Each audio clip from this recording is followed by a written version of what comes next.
celebrated it. The Ark of the Covenant is protected it. Yes, people. Not she, but the queen. I know for a fact you're rocking and grooving with this one. No kings. This is the great sounds of my next artist. Down to emperors. He's going to be joining us live and direct. Right here on the Big Bad Station with yours truly, DJ Kat, the Kat-a-lyst. The cast is the glory of kings. And of course, Written in scroll. Ethiopia is its name. The picture of walls, ancient painting. Hey. Yes, yeah. I wanna go back there. I wanna go back there. I wanna go back there. Yes, people. Lots of fire, lots of love coming through. I really do appreciate each and everybody who is locked in, listening to the show. It's always appreciated each and every time. And of course, we've got a very special guest joining us live and direct. So, of course, special guest, you there? Yes, I am here. Yes, greetings. And of course, let the listeners know who you are and a little bit about yourself. Yeah, my name is Nixon Omollo. Yeah, that's my artist name also.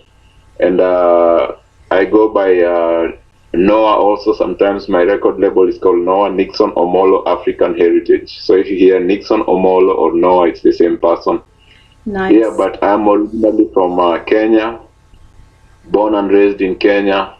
And I started, my influence in music started in Kenya, but then I came to the US in 2002 after high school, and that's when I actually started implementing my musical dreams here in the US. Wow. Yeah, and it's been going on since. What a journey. Yeah. And I hear that you was a street performer. Tell us about that. Yeah, well, when I came to the US in 2002, I always wanted to play guitar in Kenya, but I never afforded it, you know. Yeah. So when I came to the US, I started my very first paycheck. I bought a guitar and I started learning, and it's something that came very naturally to me. And so I started playing in coffee shops, and people really encouraged me. They said, "Yeah, we like your vibe, your message is very strong," things like that. And so I just kept playing like that, and eventually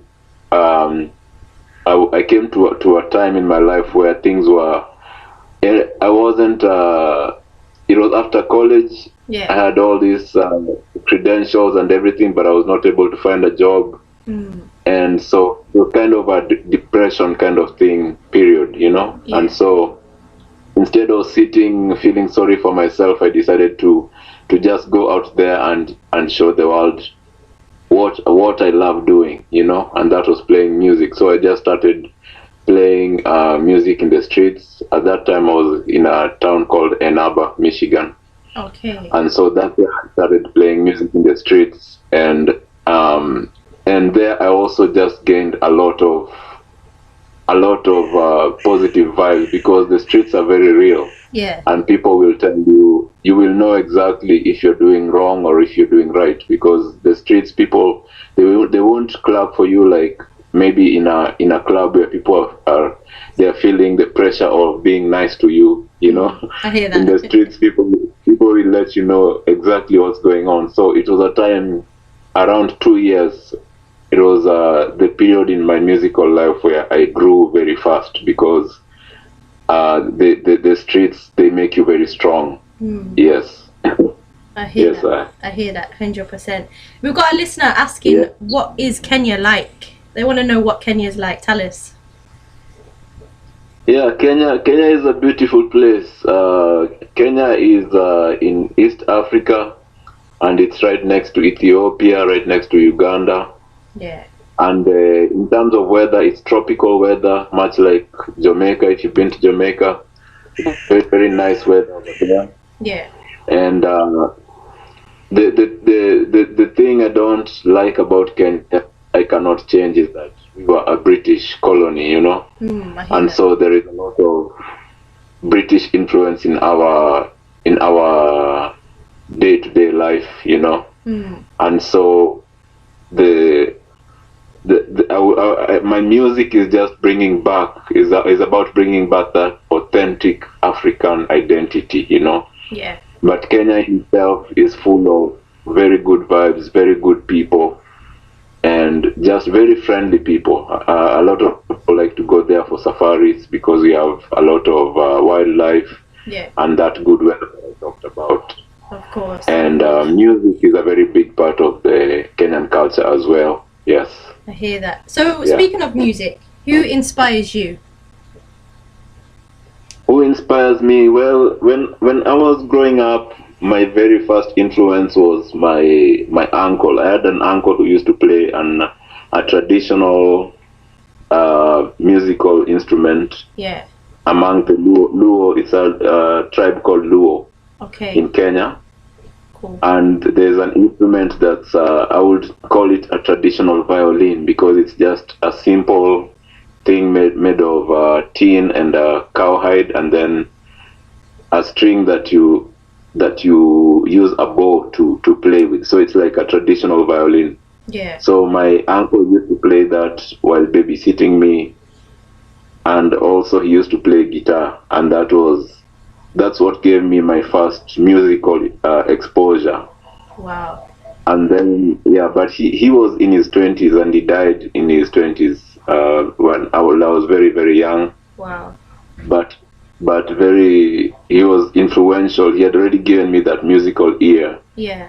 And he always tell people he wanted to play music in London and other faraway places. He just had a very big dream. I hear that. And so I feel like part of me, it feels like I'm fulfilling some of those dreams. Yeah. But other than that, when we were growing up, there used to be a show on radio called Reggae Time. Yeah. And in this show we used to hear people like Bob Marley, like Peter Tosh, you know, the Wailers. Yeah. And Uhuru, those roots masters. Yeah. So, and also just African reggae artists like Alpha Blondy, like Lucky Dube from South Africa. And so those are all roots musicians that I was exposed to when I was a child growing up, even through my teenage years, through that show, Reggae Time in Kenya. Yeah. And so they built a consciousness in me because I realized that these people were all from the ghetto, you know, and they were talking about experiences that are going on in my life, you know. Yeah. And like people in Jamaica are thousands of miles away, but they were talking about the same things that were happening in the ghetto where I'm growing up too. Yeah. So that's why it was very influential to me. And when I developed and started thinking of taking music seriously, I remembered those people who inspired me, and I wanted to inspire other people the same way. I hear that 100%. Yes. And I do have to say, the tune Ethiopia is a very powerful tune that you've created. Tell us about that tune. Yeah, that tune. Well, when I was in 2016 and 2017, for a year, I lived in Ethiopia. Nice. Yes, I was living here in the US, but then me and my wife, we went to Ethiopia. She got a job there for a contract for 1 year, so we decided to I also left my job and we decided to go there together. And so I just experienced so much positive vibe in Ethiopia, you know, and I learned so much because, like I said, I grew up in Kenya and it was right next to Ethiopia. Yeah. And Kenya had so much British influence from being colonized by the British, you know. Yeah. But then Ethiopia, I found that it had so much of the authentic African feel, you know. I felt like this is how real Africa is. Yeah. This is how all of Africa should have been or should be. I hear that. If there was no Western influence forced Western influence on Africa. This is how Africa would have been, because into Ethiopia was never colonized, and so I just felt that real authentic African vibe, and there was so many places that I visited. I visited Shashamane, which was the land granted by His Imperial Majesty to Rasta people who want to go back home. I went to a place called Lalibela, which had underground churches, which are so, like, the architecture there is like, people don't talk about it much, but it's like the level of the Egyptian pyramids, It's things that you cannot explain how well it was designed in those early times. So, and there is just a vibe of divinity in some of these places in Ethiopia, I hear that. That I cannot put into words. So that's where this song Ethiopia came about. Like, I wrote it just a few months ago. Although my visit to Ethiopia was years ago, it's just a vibe that came to me. I just felt like I want to go back there, and that's why I started singing. I want to go back to Ethiopia, because I want to experience that authenticness again, and that divinity again. I want to see the people again. Ethiopia. Yes. Did you do it LP out there? Is that right? How long shall we wait? Did you do it LP out there? Yes. When I was there, I met. I was introduced to a person who was a very good producer. His name was Kenny Allen, and he was actually a person from the US who had gone to Ethiopia and was living there. He had lived there for 13 years. Okay, wow. So he was a very good producer. I was introduced to him, and so while I was there, I wanted to do something that I can say when I was in Ethiopia, I did this, So I did that EP called "How Long Shall We Wait?" And that's really what I felt at that time, because the song "How Long Shall We Wait" in that EP asks the people, how long shall we wait, Africa, until we wake up and take our right? How long shall we wait, Africa, until we see that we have to unite, Because I was feeling that Ethiopian vibe, and if all of Africa remembers who we are, then we can go very far, I hear that. So so that's when I did that song called the song "How Long Shall We Wait" was one of the songs in the EP, and the EP itself was called "How Long Shall We Wait," and it was done straight in Ethiopia. Yeah, wow. It's a very powerful journey that you've been on. Yes. I thank Jah for that. For real. And I hear and see that you play the guitar. So what does that teach you as an artist, to play an instrument alongside vocally putting out what you wish to put out? I think my music is unique in the sense that I create first on the guitar before anything else, before hitting the studio or anything else. Most of my songs, it's first a vibration that inspiration that I get, and I play it on the guitar first. And then later on it develops into something bigger. Whereas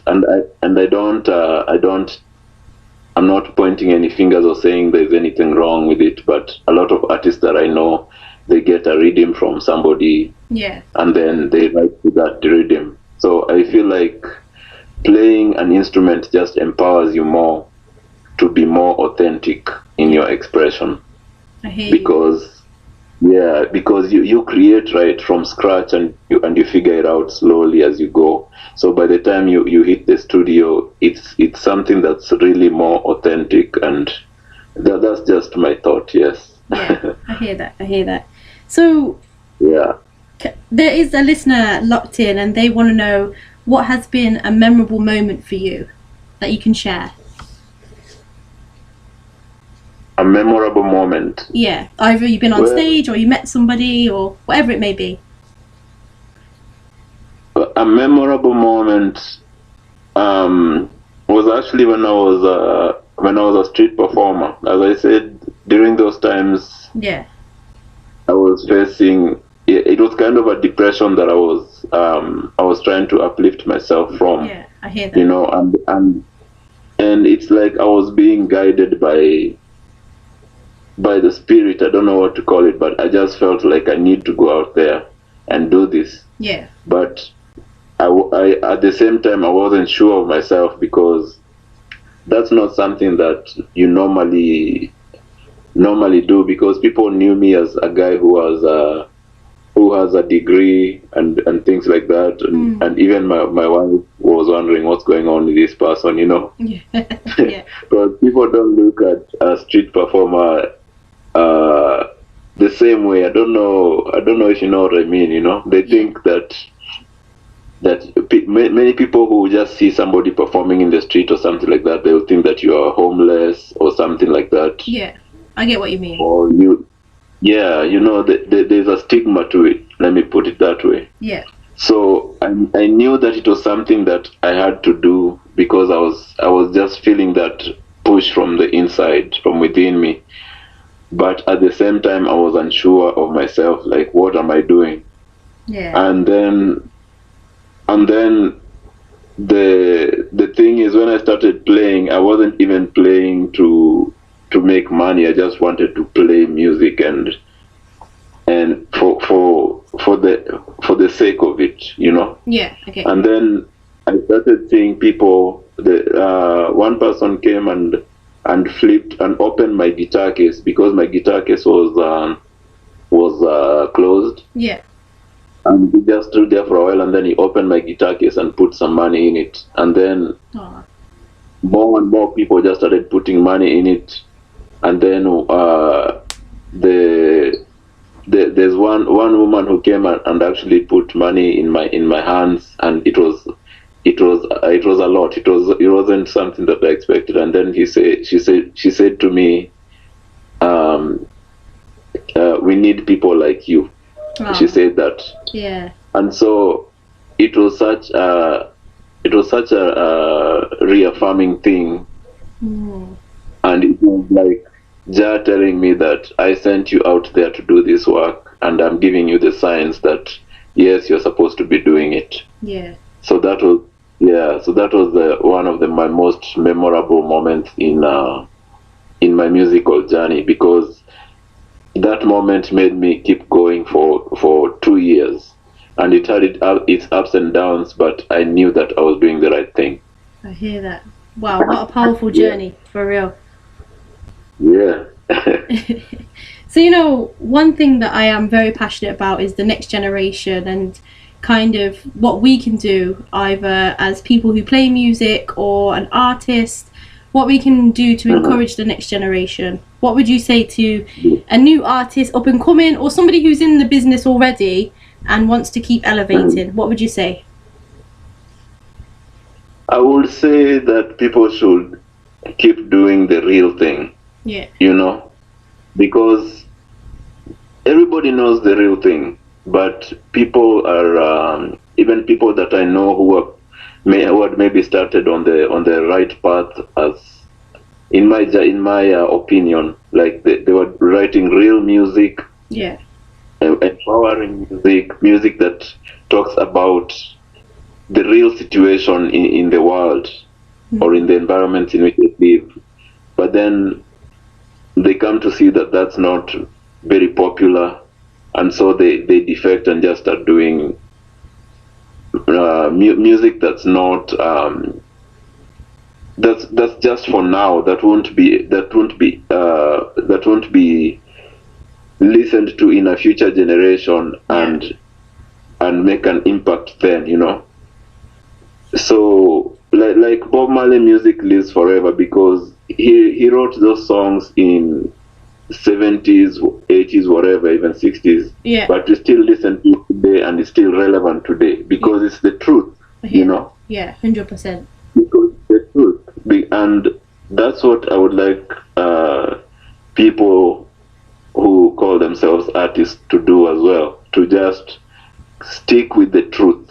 And whether people call it whether it's unpopular, whether it doesn't bring them as much money or any money, there is something more rewarding. There's something deeper than just making money or being popular, and that's what I try to do myself, as reflected in my music. And so I would just like more and more upcoming artists to be in that, to have that kind of thinking, and also the people who are already doing it and doing well to stick with the right path, because some other people, they put out real music, and maybe they even get popular and they get rich, whatever, and then they change once they get to that level, But I'd just like to tell everybody, whether you're starting off, whether you're upcoming, whether you're already established in the industry, to just stick with the real thing. Yes, that's my main message. Yeah, what a great message. First of all, great message to have. 100%. We've got another question from a listener. They're asking, I'm assuming it's from their own experience. They're saying, why is it so difficult to book a tour in Africa? And it seems to be easier in Europe and UK and so on. Well, in Africa, I can talk for Kenya and the complaints that I've had from people. Yeah. There's a lot of corruption. Yeah, I get you. There's a lot of corruption, and I don't know if I can blame this on I don't know who to blame this on, but there's just a lot of corruption that's embedded in the system. And so you will find that promoters will artists will go there to perform and have difficulties getting their money after a show. Yeah. And even the local artists who may be open for that, artists will be paid very little or even nothing at all. So there's somebody somewhere just holding on to money, Okay. and things like that. This is something that I know about, specifically for Kenya. I don't know much about other African countries, but specifically for Kenya. Yeah. And that has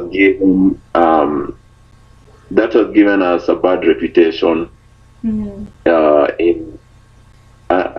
that bad reputation has made it difficult for even tours to be arranged there and things like that. Yeah. But at the same time, I know that there are many artists who go there and have a successful shows and things like that. So it's just something that I'm saying to let people be aware, so that they're vigilant if they're planning to do shows in Africa. Because they will mostly take advantage of somebody who is not aware. Yeah, I hear 100%. Yeah. So you know what? What's next for you? What can the listeners expect from you next, and what can we get excited about? Yeah, well, I've been releasing lots of singles. Yeah. Well, I had that EP from 2017. How Long Shall We Wait? And then I did another one 2021 during the lockdown. Yeah. COVID lockdown. It was called Good Vibes Return. Yeah. But I've been doing singles since then. But right now I've been playing with a band. For the last year I've been playing with a band called Noah's Ark Band. Nice. As I said, Noah stands for Nixon, Omollo, African Heritage. Yeah. So that's Noah. So we have Noah's Ark Band.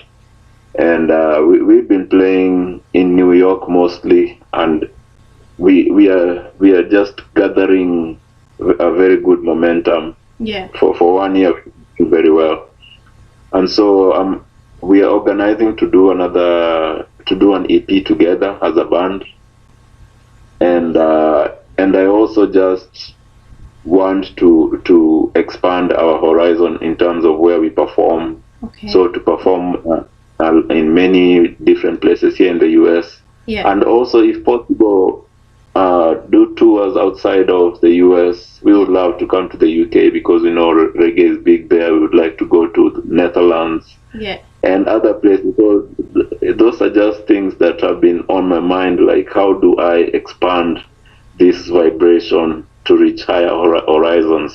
Yeah. But definitely, the things that are coming new for sure, are new music. Nice. Yeah, new music, new EP. But we would like help in expanding our horizon, especially internationally, so we can play out there and have people know about us. Yeah. Yes. Look forward to that. I look forward to it 100%. So, I can't have you on here and not ask you to sing a little something. Would you be up for that? Yeah. Okay, nice. So when you're ready, let the listeners know just a little bit of what you bring. Yeah, let me actually get my guitar here. Okay. Yeah, why not? Yeah, man. Yeah, man.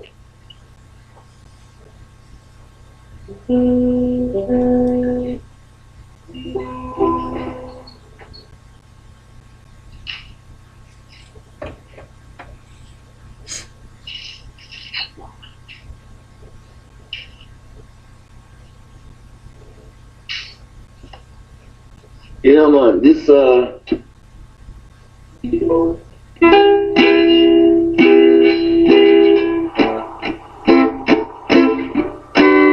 you hear us? Yeah, all good, all good. All right, just a little bit.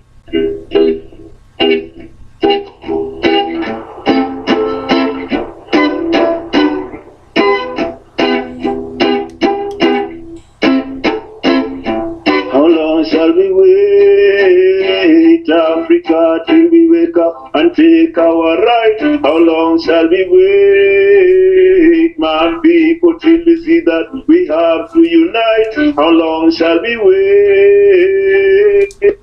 Until we stop all the fuss and the fight? How long shall we wait, Africa, till we wake up and take our right? Oh, when shall it dawn upon us that no one else will ever stand up for us? Why did we let them keep on taking from us?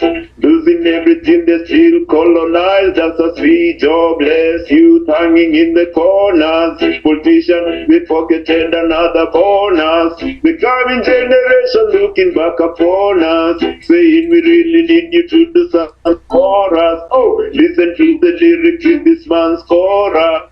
Something, if not for you, then do it for us. Oh yeah. Now whoever feel the message, oh, feel free to follow. If not, then Omollo will have to do it solo. Yes, the road I walk is narrow, it's for the deep and not the shallow. I got my ammunition, revolution gonna follow. The guitar is my bow and the lyrics are my arrow. But if the arrows go like this now, how long shall we wait, Africa, till we wake up and take our right? How long shall we wait, my people, till we see that we have to unite? How long wait?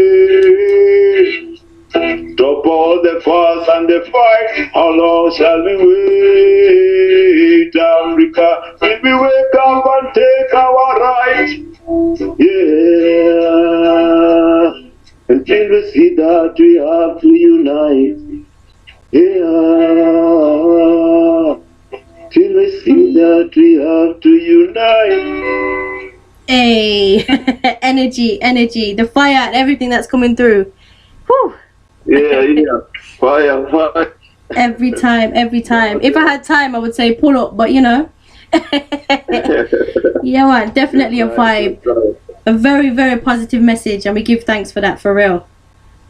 Yes, thank you. You caught me off guard, but I was able to pull it off. Yes, you know what? Sometimes off guard is always good.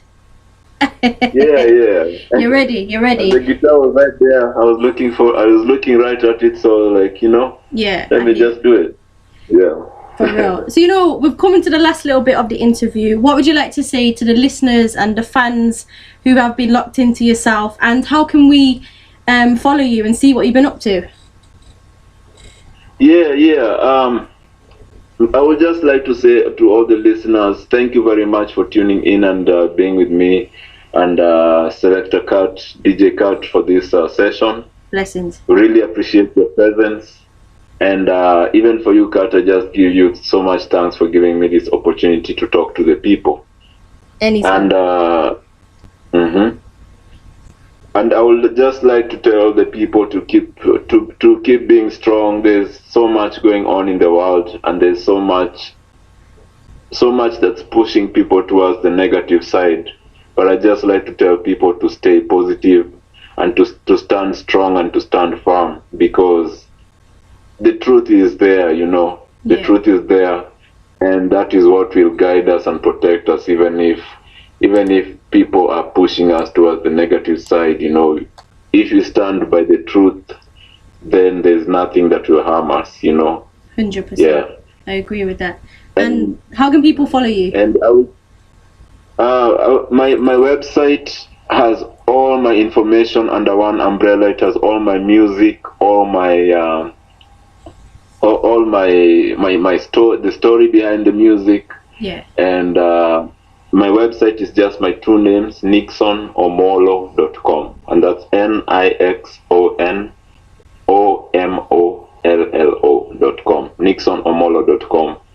And if you just type Nixon Omollo on Google, you'll find all my information. But all my music is available on digital platforms, and that is all the 2 EPs and all my singles, 20 plus songs. They are on Spotify, on iTunes, and all the digital platforms. So if you just search my name, Nixon Omollo, on Google, you will find my music.